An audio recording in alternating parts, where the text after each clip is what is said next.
Group വടംവലിയിൽ കുടുങ്ങി കോൺഗ്രസിന്റെ സ്ഥാനാർത്ഥി പട്ടിക പകുതി സീറ്റുകളിൽ പോലും സ്ഥാനാർത്ഥികളെ നിശ്ചയിച്ചില്ല. ഇടുക്കി വയനാട് സീറ്റുകളിൽ അവകാശവാദം ഉന്നയിച്ച് എ ഗ്രൂപ്പ്, വയനാട് വിട്ടു നൽകില്ലെന്ന് ഐ ഗ്രൂപ്പ്. ഉമ്മൻചാണ്ടിയോട് ദില്ലിയിലെത്താൻ ഹൈക്കമാൻഡ് നിർദ്ദേശം നൽകിയിരിക്കുന്നു. ഏറ്റവും പുതിയ വിവരങ്ങളുമായി ദില്ലിയിൽ നിന്ന് സന്തോഷ് സെർലിംഗ് ചേരുന്നു. അതായത് സ്ഥാനാർത്ഥി നിർണയം, കോൺഗ്രസിന്റെ സ്ഥാനാർത്ഥി നിർണയം കീറാമുട്ടിയായി തുടരുകയാണ്. ആദ്യഘട്ടം കടന്ന് ഇപ്പോൾ ഗ്രൂപ്പുകൾ തമ്മിലുള്ള പോരാട്ടമായി കോൺഗ്രസിലെ പ്രശ്നങ്ങൾ മാറുകയാണോ സന്തോഷ്? തീർച്ചയായും നിർഭൻ, കോൺഗ്രസിന്റെ തെരഞ്ഞെടുപ്പ് സമിതി ചേരാൻ മണിക്കൂറുകൾ മാത്രമേ ഇനി ഉള്ളൂ. അപ്പോഴാണ് കേരളത്തിലെ സ്ഥാനാർത്ഥി കാര്യത്തിൽ തർക്കം രൂക്ഷമായി തുടരുന്നത്. ഇതോടെ എന്തായാലും 20 സീറ്റുകളിലേക്ക് സ്ഥാനാർത്ഥി പട്ടിക ഇന്നത്തെ കോൺഗ്രസിന്റെ കേന്ദ്ര തെരഞ്ഞെടുപ്പ് സമിതിക്ക് മുമ്പിൽ എത്തില്ലെന്ന് ഉറപ്പായിരിക്കുന്നു.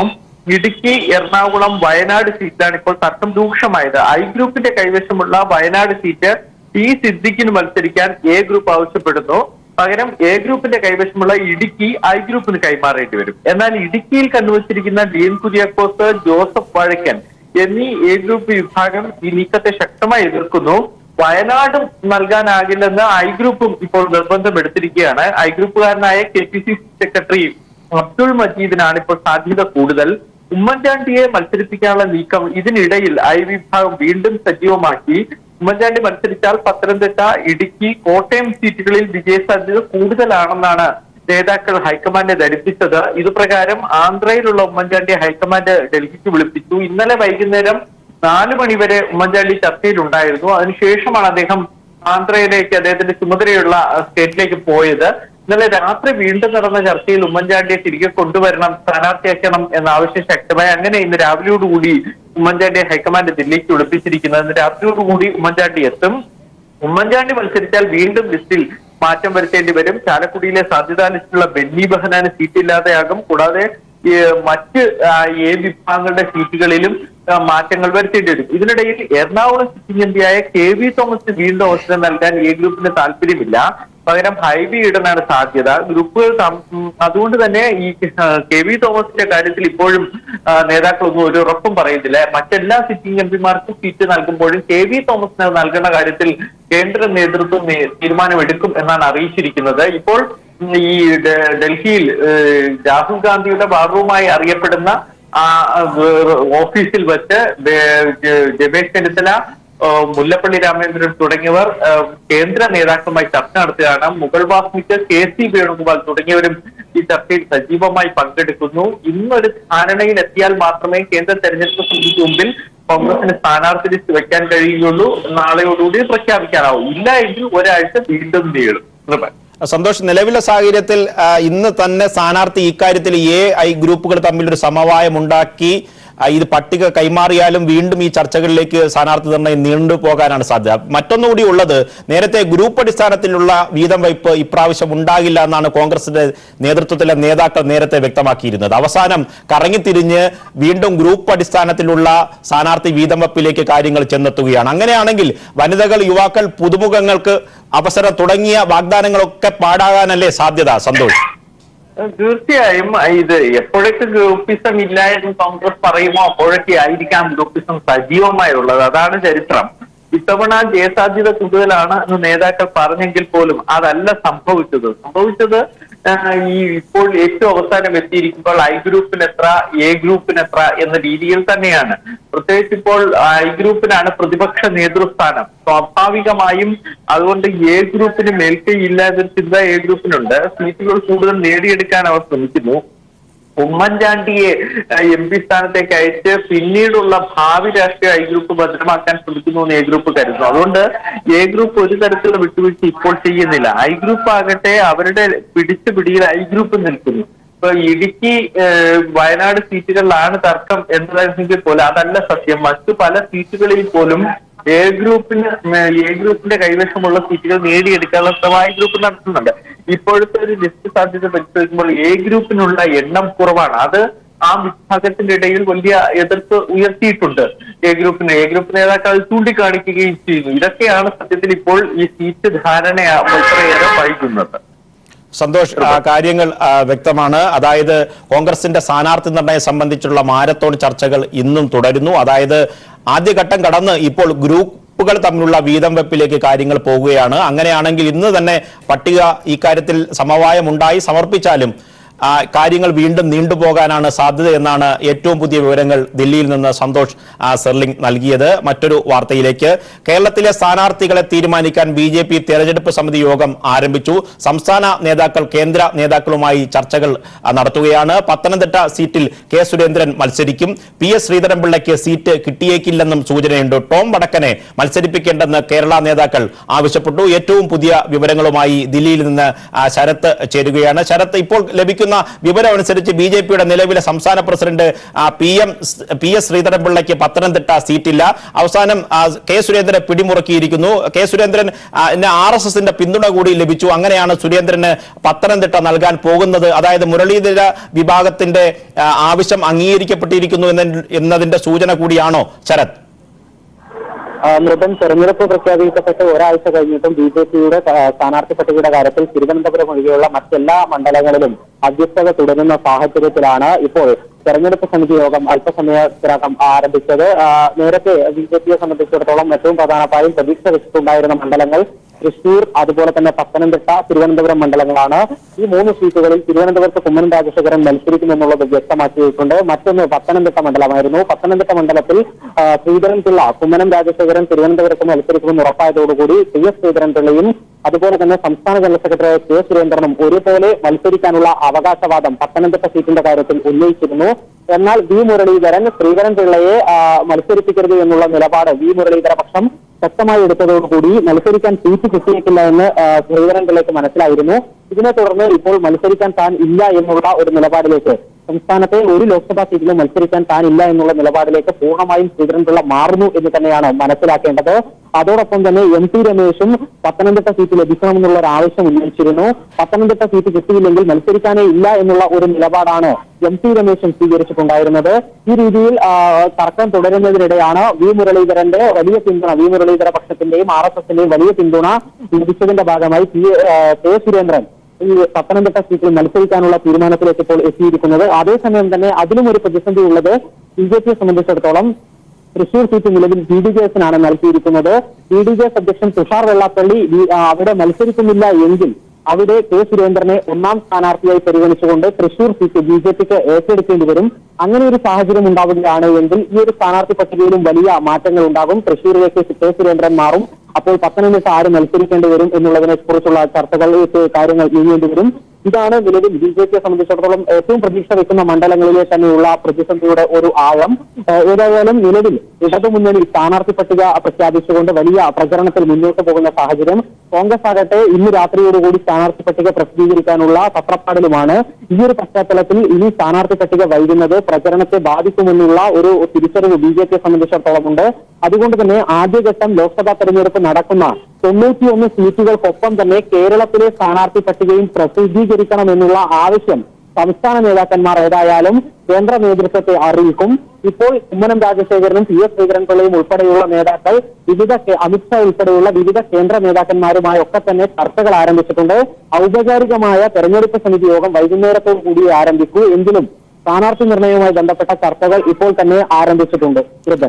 ശരത്ത്, അതായത് ശബരിമല വിഷയം കൈകാര്യം ചെയ്യുന്നതിൽ PS ശ്രീധരൻപിള്ള പരാജയമാണെന്ന് നേരത്തെ തന്നെ വിലയിരുത്തലുണ്ടായിരുന്നു. ഇപ്പോൾ കുമ്മനവും സംസ്ഥാന രാഷ്ട്രീയത്തിലേക്ക് തിരിച്ചെത്തി. കെ സുരേന്ദ്രന് പത്തനംതിട്ട സീറ്റ് നൽകാൻ RSSന്റെ പിന്തുണയും മുരളീധര വിഭാഗത്തിന് ലഭിച്ചിരിക്കുന്നു. അതായത് PS ശ്രീധരൻപിള്ള സംസ്ഥാന രാഷ്ട്രീയത്തിൽ, പ്രത്യേകിച്ച് BJP രാഷ്ട്രീയത്തിൽ അപ്രസക്തനാകുന്നു. അതായത് പിടി മുഴുവൻ RSS കൈയടക്കുന്നു. കുമ്മനത്തിന്റെ തിരിച്ചുവരവോടുകൂടി മുരളീധര വിഭാഗം ശക്തമാകുന്നു എന്ന ലക്ഷണം തന്നെയാണോ ഈ സ്ഥാനാർത്ഥി നിർണയത്തിൽ നിന്ന്, അതായത് മത്സരത്തിൽ നിന്ന് PS ശ്രീധരൻപിള്ള മാറി നിൽക്കാനുള്ള കാരണം?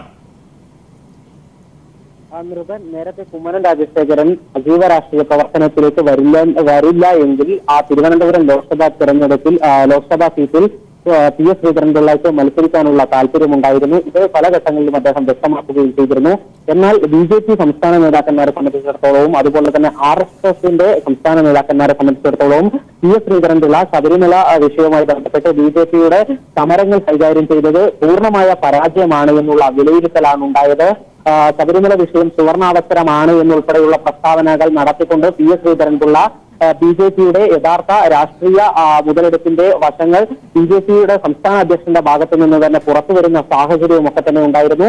ഇതൊക്കെ തന്നെ ബിജെപിക്ക് ആ സമരത്തിൽ തിരിച്ചടി ഉണ്ടാകാനുള്ള കാരണങ്ങളായി മാറുകയും ചെയ്തിരുന്നു. ഈ ഒരു പശ്ചാത്തലത്തിൽ PS ശ്രീധരൻപിള്ളയെ പൂർണ്ണമായും ഇനി ഇത്തരത്തിൽ പാർട്ടിയുടെ അപ്രമാദിത്വത്തിൽ നിന്നും മാറ്റി നിർത്താനുള്ള നീക്കം സജീവമാക്കിയതിന്റെ കൂടി ഭാഗമാണ് പത്തനംതിട്ട സീറ്റ് നിഷേധിക്കാനുള്ള തീരുമാനം. മുൻപുള്ള കഴിഞ്ഞ ലോക്സഭാ തെരഞ്ഞെടുപ്പുകളും നിയമസഭാ തെരഞ്ഞെടുപ്പുകളും ഒക്കെ തന്നെ പരിശോധിച്ചാൽ അവിടെയൊക്കെ തന്നെ സംസ്ഥാന നേതാക്കൾ, സംസ്ഥാന അധ്യക്ഷൻ മത്സരിക്കുന്ന സാഹചര്യം ഉണ്ടായിട്ടുണ്ട്.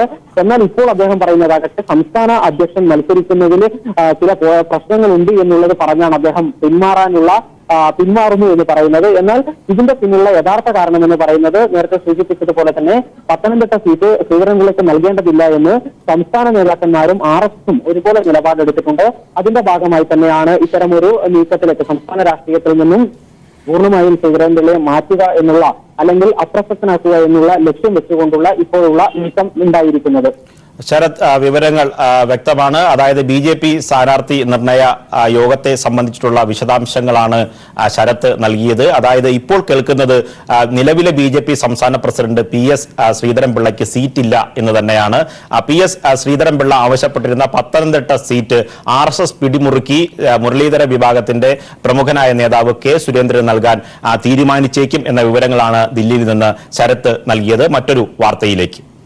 മുസ്ലിം ലീഗ് SDPI രഹസ്യ ചർച്ചയിൽ ഒരു വിഭാഗം ലീഗ് നേതാക്കൾ പാണക്കാട് ഹൈദരലി തങ്ങളെ അതൃപ്തി അറിയിച്ചു. യുവനേതാവ് നജീബ് കാന്തപുരം രൂക്ഷമായാണ് ഫേസ്ബുക്ക് പേജിൽ ഇതിനെതിരെ പ്രതികരിച്ചത്. MK മുനീറും KM ഷാജിയും അതൃപ്തി അറിയിച്ചതോടെ രാഷ്ട്രീയമായി മാത്രമല്ല സംഘടനാപരമായും ലീഗ് പ്രതിസന്ധിയിലായി എന്നാണ് വിലയിരുത്തൽ. ഒരേ സമയം ന്യൂനപക്ഷ വർഗീയതയെ പരസ്യമായി എതിർക്കുകയും രഹസ്യമായി പിന്തുണക്കുകയും വളർത്തുകയും ചെയ്യുന്നുവെന്ന ആക്ഷേപം ശരിവെക്കുന്നതായിരുന്നു കഴിഞ്ഞ ദിവസം പുറത്തുവന്ന കൊണ്ടോട്ടി KTDC ടാർമറിന്റ് ഹോട്ടലിലെ ലീഗ് നേതാക്കളുടെ ദൃശ്യങ്ങൾ. തെരഞ്ഞെടുപ്പ് കാലത്ത് കയ്യോടെ പിടിക്കപ്പെട്ടപ്പോൾ വിശദീകരിക്കാനാവാതെ മുസ്ലിം ലീഗ് നേതാക്കൾ ഒന്നടങ്കം പ്രതിരോധത്തിലായി. ഇതാണ് PK കുഞ്ഞാലിക്കുട്ടിക്കും ET മുഹമ്മദ് ബഷീറിനുമെതിരെ പാർട്ടിയിൽ ഒരു വിഭാഗം രംഗത്തെത്താൻ ഇടയാക്കിയത്. പോപ്പുലർ ഫ്രണ്ടിനെ പരസ്യമായി വിമർശിക്കുന്ന KM ഷാജി, MK മുനീർ തുടങ്ങിയവർ പാണക്കാട് ഹൈദരലി തങ്ങളെ ഫോണിൽ വിളിച്ച് വിയോജിപ്പറിയിച്ചു. യുവനേതാവ് നജീബ് കാന്തപുരം രൂക്ഷമായാണ് ഫേസ്ബുക്കിൽ നേതാക്കൾക്കെതിരെ പ്രതികരിച്ചത്. തീവ്രവാദികളുടെ മുമ്പിൽ കുമ്പിട്ടല്ല തെരഞ്ഞെടുപ്പിൽ ജയിക്കേണ്ടതെന്ന് നജീബ് കാന്തപുരം ഓർമ്മിപ്പിക്കുന്നു. മലപ്പുറത്തും പ്രത്യേകിച്ച് പൊന്നാനിയിലും SDPI ബന്ധം തിരിച്ചടിയുണ്ടാക്കുമെന്നാണ് മുസ്ലിം ലീഗിന്റെയും വിലയിരുത്തൽ. പോപ്പുലർ ഫ്രണ്ടുമായുള്ള ലീഗിന്റെ രഹസ്യബന്ധത്തിൽ സമസ്ത നേതാക്കളും ആശ്ചര്യത്തിലാണ്. മുസ്ലിം ലീഗിലെ മുജാഹിദ് അനുകൂലികളാണ് ഇതിനു പിന്നിലെന്നാണ് സമസ്ത നേതാക്കൾ കരുതുന്നത്. പാർട്ടിയിൽ കുഞ്ഞാലിക്കുട്ടിക്കെതിരെ കിട്ടിയ ആയുധം മറുവിഭാഗം ഏറ്റെടുത്തതോടെ ലീഗ് രാഷ്ട്രീയമായി മാത്രമല്ല സംഘടനാപരമായും പ്രതിസന്ധിയിലേക്ക് നീങ്ങിക്കഴിഞ്ഞു. KT സ്വാലിഹ്, മലപ്പുറം. ന്യൂസിലൻഡിലെ ക്രൈസ്റ്റ് ചർച്ചിലെ മുസ്ലിം പള്ളികൾക്ക് നേരെയുണ്ടായ ഭീകര ആക്രമണത്തിൽ ഒരു ഇന്ത്യക്കാരൻ കൊല്ലപ്പെട്ടതായി സ്ഥിരീകരണം. ഗുജറാത്ത് സ്വദേശി മുഹമ്മദ് ജുനദ് ഖാരയാണ് കൊല്ലപ്പെട്ടത്. ഹൈദരാബാദിൽ നിന്നും അഹമ്മദാബാദിൽ നിന്നുമുള്ള 2 ഇന്ത്യക്കാർക്ക് പരിക്കേറ്റിട്ടുണ്ടെന്നും സ്ഥിരീകരണമുണ്ട്. കൂടാതെ 6 ഇന്ത്യക്കാരെ കാണാനില്ലെന്നും വിദേശകാര്യ മന്ത്രാലയം അറിയിച്ചു. വെടിവയ്പിൽ കാണാതായവരിൽ ഒരു മലയാളിയും ഉൾപ്പെടുന്നുണ്ട്. ആൻസി കരിപ്പാക്കുളം ആലിബാബ എന്ന 25 വയസ്സുകാരിയാണ് കാണാതായിരിക്കുന്നത്. അതേസമയം ഭീകരാക്രമണത്തിലെ മുഖ്യപ്രതി ബ്രണ്ടൻ ടാരന്റിനെ ഏപ്രിൽ 5 വരെ പോലീസ് കസ്റ്റഡിയിൽ വിട്ടു. ആസ്ട്രേലിയൻ പൗരനാണ് 28-കാരനായ ബ്രണ്ടൻ ടാരന്റ്. ഇയാളെ കൂടാതെ 2 പേർ കൂടി പോലീസ് കസ്റ്റഡിയിലുണ്ട്. വംശീയ വിദ്വേഷമാണ് കൊലപാതകത്തിന് കാരണമെന്നാണ് പോലീസിന്റെ പ്രാഥമിക നിഗമനം. ലോകത്തെ ഞെട്ടിച്ച ആക്രമണം അക്രമി സ്വന്തം ട്വിറ്റർ അക്കൗണ്ടിലൂടെ ലൈവായി സംപ്രേഷണം ചെയ്തിട്ടുണ്ട്. ഒരു തോക്കിന്റെ മുനയിൽ നിരവധി പേർ മരിച്ചു വീഴുന്ന ദൃശ്യങ്ങളാണ് അക്രമി തത്സമയം പുറത്തുവിട്ടത്. കോൺഗ്രസ് നേതാക്കൾക്കെതിരെ നൽകിയ പീഡന പരാതിയിൽ അന്വേഷണം സമയബന്ധിതമായി പൂർത്തിയാക്കണമെന്നാവശ്യവുമായി പരാതിക്കാരി സുപ്രീം കോടതിയെ സമീപിച്ചു. കോടതി മേൽനോട്ടത്തിൽ അന്വേഷണം വേണമെന്നും ഹർജിയിൽ ആവശ്യപ്പെട്ടു. ഹൈക്കോടതി ആവശ്യം തള്ളിയതിനെ തുടർന്നാണ് പരാതിക്കാരി സുപ്രീം കോടതിയിൽ ഹർജി നൽകിയത്. KC വേണുഗോപാലിനെതിരായ പീഡന പരാതിയിൽ കേസിന്റെ പുരോഗതി റിപ്പോർട്ട് അറിയിക്കാമെന്ന് ഇരയ്ക്ക് ഹൈക്കോടതി നിന്ന് ഉറപ്പ് ലഭിച്ചിരുന്നു. എന്നാൽ മുൻ മുഖ്യമന്ത്രിയായ ഉമ്മൻചാണ്ടിക്കെതിരായി നൽകിയ പരാതിയിൽ നീതിയുക്തമായ നിലപാട് ഹൈക്കോടതിയിൽ നിന്ന് ലഭിക്കാത്ത പശ്ചാത്തലത്തിലാണ് ഇര സുപ്രീം കോടതിയെ സമീപിച്ചിരിക്കുന്നത്. സോളാർ കേസ് അന്വേഷണം സമയബന്ധിതമായി പൂർത്തിയാക്കണമെന്നാവശ്യപ്പെട്ട് ആഭ്യന്തര സെക്രട്ടറിയെ എതിർകക്ഷിയാക്കിയാണ് ഇര ഹർജി നൽകിയിരിക്കുന്നത്. മുതിർന്ന അഭിഭാഷകനായ അമർജിത് സിംഗ് ബേദിയാണ് ഹർജിക്കാരിക്ക് വേണ്ടി ഹാജരാകുക. സോളാർ കേസിൽ വീണ്ടും 3 MLA-മാർക്കെതിരെ ലൈംഗിക പീഡനാരോപണം വന്ന സാഹചര്യത്തിൽ കൂടിയാണ് പരാതിക്കാരി സുപ്രീം കോടതിയെ സമീപിച്ചിരിക്കുന്നത്. ഹൈബീഡിനെതിരെ ബലാത്സംഗത്തിനാണ് കേസ്. അടൂർ പ്രകാശിനും AP അനിൽകുമാറിനുമെതിരെ സ്ത്രീത്വത്തെ അപമാനിക്കൽ, പ്രകൃതിവിരുദ്ധ പീഡനം, ലൈംഗിക പീഡനം എന്നീ വകുപ്പുകളാണ് ചുമത്തിയിരിക്കുന്നത്.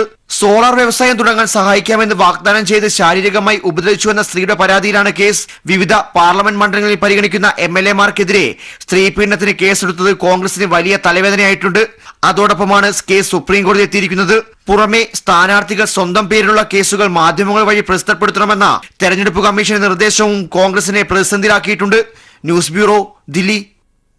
തൃശൂർ ചാവക്കാട് എടക്കരയിൽ തെരഞ്ഞെടുപ്പ് ചുവരെഴുത്തിനെ സംബന്ധിച്ച തർക്കത്തെ തുടർന്ന് 3 CPIM പ്രവർത്തകർക്ക് വെട്ടേറ്റു. CPIM പ്രവർത്തകരായ എടക്കര പുന്നയൂർ വില്ലേജ് ഓഫീസിന് സമീപം മടത്തിക്കാലയിൽ അശോകന്റെ സഹോദരൻ അപ്പു, എടക്കര പൂളന്തറയ്ക്കൽ ഷാഫി എന്നിവർക്കാണ് വെട്ടേറ്റത്. ചാവക്കാട് രാജ ആശുപത്രിയിൽ പ്രവേശിപ്പിച്ച CPIM പ്രവർത്തകരിൽ അശോകന്റെ തലയ്ക്ക് സാരമായി പരിക്കേറ്റിട്ടുണ്ട്. അപ്പു, ഷാഫി എന്നിവർ ചികിത്സയിലാണ്. ക്ലബിന് മുന്നിൽ ഇരിക്കുകയായിരുന്ന CPIM പ്രവർത്തകരെ BJP പ്രവർത്തകർ മാരക ആയുധങ്ങളുമായി എത്തി ആക്രമിക്കുകയായിരുന്നു. പോലീസ് സ്ഥലത്ത് ക്യാമ്പ് ചെയ്യുന്നുണ്ട്. ശ്രീവരാഹത്ത് യുവാവിനെ കൊലപ്പെടുത്തിയ മുഖ്യപ്രതിക്കായി പോലീസ് തിരച്ചിൽ ഊർജിതമാക്കി. യുവാവിനെ കൊലപ്പെടുത്തിയ മയക്കുമരുന്ന് സംഘാംഗമായ അർജുനനെ പിടികൂടുന്നതിനായി പോലീസ് പ്രത്യേക സംഘത്തെ നിയോഗിച്ചു. സംഭവവുമായി ബന്ധപ്പെട്ട് പിടിയിലായ 2 പേരുടെ അറസ്റ്റ് ഇന്നലെ പോലീസ് രേഖപ്പെടുത്തി. മദ്യപിക്കുകയായിരുന്ന പ്രതികളുമായി ഉണ്ടായ വാക്കുതർക്കമാണ് ശ്രീവരാഹം സ്വദേശി ശ്യാമിന്റെ കൊലപാതകത്തിൽ കലാശിച്ചത്. കൊലപാതകം നേരിട്ട് നിർവഹിച്ച അർജുനെയാണ് പോലീസ് ഇപ്പോൾ തിരയുന്നത്. ശ്യാമിനെ കുത്തിയ സംഭവത്തിൽ മനോജ്, രജിത്ത് എന്നിവരെ പോലീസ് കസ്റ്റഡിയിലെടുത്തിരുന്നു. ഇവരിൽ നിന്നും ലഭിച്ച വിവരങ്ങളുടെ അടിസ്ഥാനത്തിലാണ് അർജുൻ പോകാൻ സാധ്യതയുള്ള സ്ഥലങ്ങൾ കേന്ദ്രീകരിച്ച് പോലീസ് അന്വേഷണം ഊർജിതമാക്കിയിരിക്കുന്നത്. മുംബൈയിൽ ജോലി ചെയ്യുന്ന അർജുൻ സമീപ ദിവസങ്ങളിലാണ് തലസ്ഥാനത്തെത്തിയത്. എത്രയും വേഗം മുഖ്യപ്രതിയെ പിടികൂടുമെന്ന് പോലീസ് വൃത്തങ്ങൾ പീപ്പിൾ ടിവിയോട് പറഞ്ഞു. അതിനിടെ അർജുന്റെ സുഹൃത്തുക്കളായ മനോജ്, രജിത്ത് എന്നിവരുടെ അറസ്റ്റ് പോലീസ് രേഖപ്പെടുത്തി. ഇരുവരും കൃത്യത്തിൽ നേരിട്ട് പങ്കെടുത്തവരാണ്. ഏറ്റുമുട്ടലിൽ കുത്തേറ്റ ശ്യാമിന്റെ സുഹൃത്തുക്കളായ വിമൽ, ഉണ്ണിക്കണ്ണൻ എന്നിവർ അപകടനില തരണം ചെയ്തു. News bureau, Thiruvananthapuram. ലോക്സഭാ തെരഞ്ഞെടുപ്പ് അടുത്തിരിക്കെ പാർട്ടിയിലേക്ക് കൂടുതൽ പേർ എത്തുന്നുവെന്ന് കാണിക്കാൻ BJPയുടെ രാഷ്ട്രീയ നാടകം. കൊച്ചിയിൽ മാധ്യമങ്ങളെ വിളിച്ചുവരുത്തി കോൺഗ്രസ് നേതാവ് ശശി തരൂരിന്റെ ബന്ധുക്കൾ ഉൾപ്പെടെ 14 പേർക്ക് PS ശ്രീധരൻപിള്ള അംഗത്വ വിതരണം നടത്തി. എന്നാൽ തങ്ങൾ നേരത്തെ തന്നെ BJP പ്രവർത്തകരാണെന്നും ഇത്തരത്തിൽ പ്രത്യേകമായ ചടങ്ങ് നടത്തിയത് എന്തിനെന്ന് അറിയില്ലെന്നും തരൂരിന്റെ ബന്ധുക്കൾ പ്രതികരിച്ചതോടെയാണ് ഇലക്ഷൻ സ്റ്റണ്ടിന് വേണ്ടി തയ്യാറാക്കിയ തിരക്കഥയാണെന്ന് വ്യക്തമായത്. ടോം വടക്കൻ BJPയിൽ ചേർന്നതിന് പിന്നാലെ ഇനിയും കൂടുതൽ കോൺഗ്രസ് നേതാക്കൾ പാർട്ടിയിലേക്ക് എത്തുമെന്ന BJP സംസ്ഥാന അധ്യക്ഷൻ PS ശ്രീധരൻപിള്ള അവകാശ പ്രഖ്യാപനം നടത്തിയിരുന്നു. പിന്നാലെ കൊച്ചിയിലെ മാധ്യമപ്രവർത്തകർക്ക് അറിയിപ്പും കിട്ടി. ശശി തരൂരിന്റെ ബന്ധുക്കളടക്കം 14 പേർ BJP അംഗത്വം സ്വീകരിക്കുന്നുവെന്നായിരുന്നു അറിയിപ്പ്.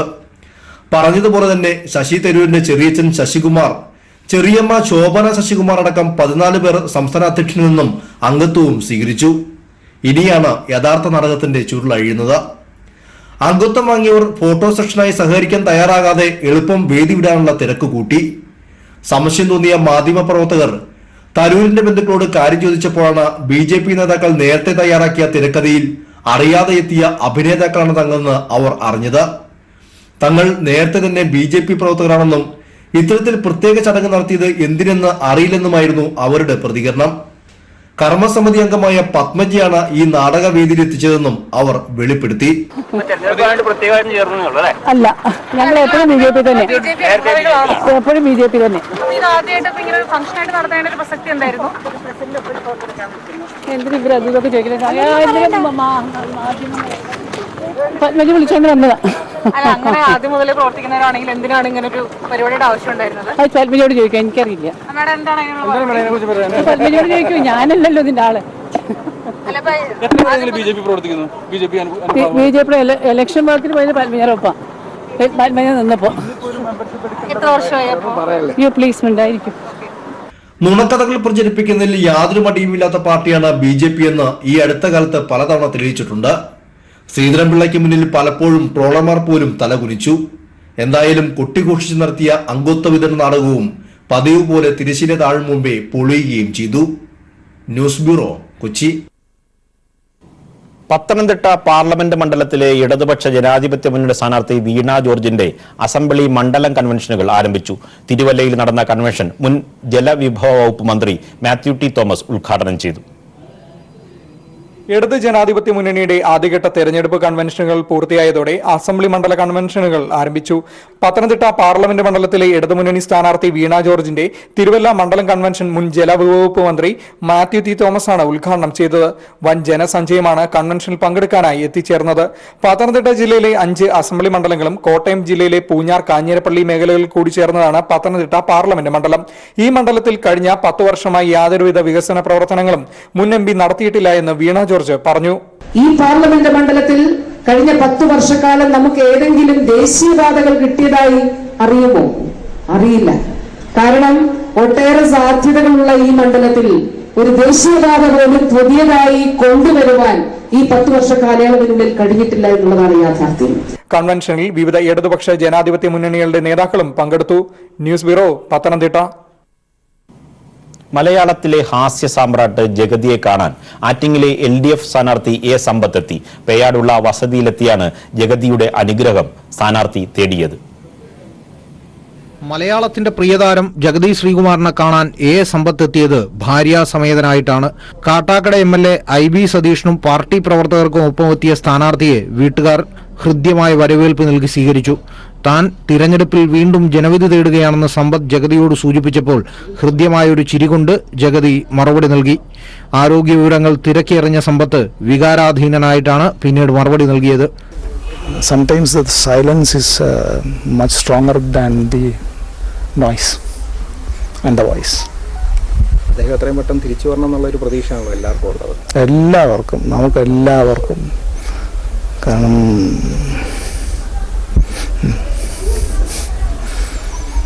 അങ്ങനെയാണ്. ജഗതിയുടെ കുടുംബാംഗങ്ങൾ, അയൽപ്പക്കക്കാർ എന്നിവരോട് വോട്ട് ചോദിക്കാൻ കൂടി വേണ്ടിയാണ് സമ്പത്ത് പേയാട്ടെ ജഗതിയുടെ വീട്ടിലെത്തിയത്. News bureau, Thiruvananthapuram.